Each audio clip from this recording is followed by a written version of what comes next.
Hi and welcome to Soul Media with me, Marcus Bornold. Today we are checking out 4 different cameras at their highest resolution and settings. So we have the Sony Alpha R5, we have the Canon R5, we have the Blackmagic 6K Pro, and we have the Panasonic GS5 Mark II. So if we start with the output, the Sony can record in 8K 422 10-bit internally. The output doesn't differ from the internal. It's the same resolution as in color size. And the Canon R5 can record in 8K 422 10-bit, and it has a raw output in the HDMI. The Blackmagic can record in 6K 12-bit internally, and that is proper raw that you can manipulate in DaVinci after you have recorded. So you can set your white balance and the ISO after you have recorded. The Panasonic GH5 records in sort of a 5K in open gate, as you will see shortly. The Sony has a resolution of 7680 by 4320, and the Canon has a resolution of 8192 by 4320.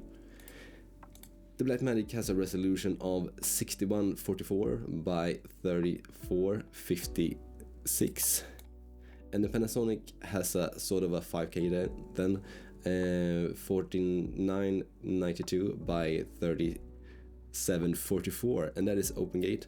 So open gate, if you don't know, it's when you record the entire sensor and not has the 60:9 ratio often, and that means that you record the whole sensor and then you can rescale it to 60:9 afterwards. So that is open gate. In my book, the sharpness go to the Sony. It has a very digital sharp image, and I'm not a big fan of very sharp image, but that is the absolute sharpest.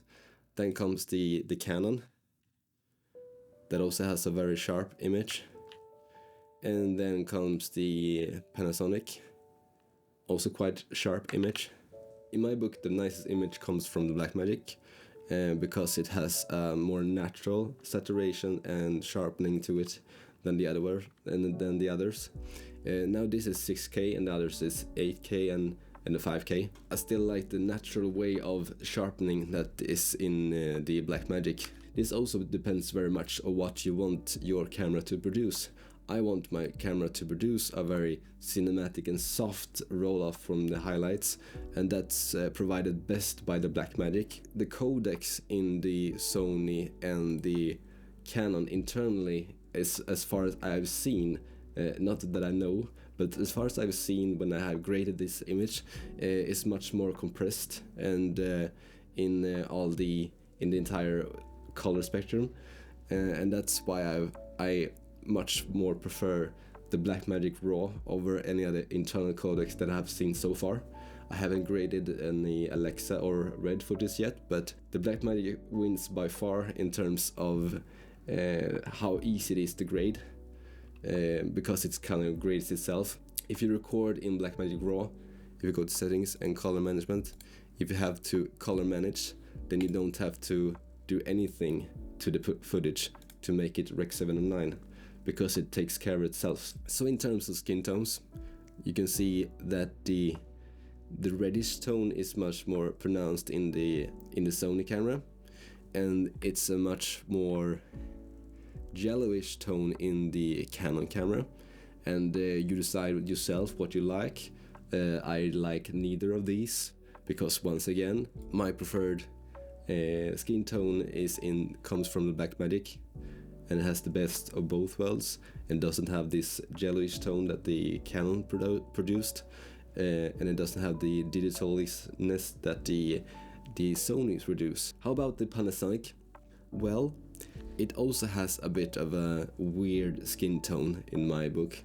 It's kind of softening the skin, and it has also a reddish feel to it.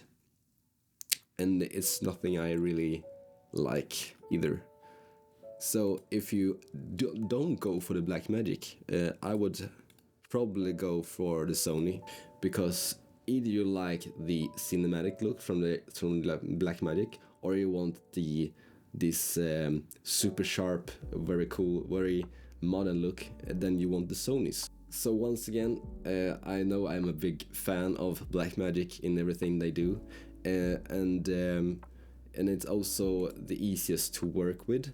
It was quite easy to get all of these match tonally and in luminance and in white balance, but they don't match at all in skin tone and in sharpness by default. If you have any questions about these cameras, leave a comment below, and I hope you like this content, and don't forget to like and subscribe, and we see you in the next one. Bye.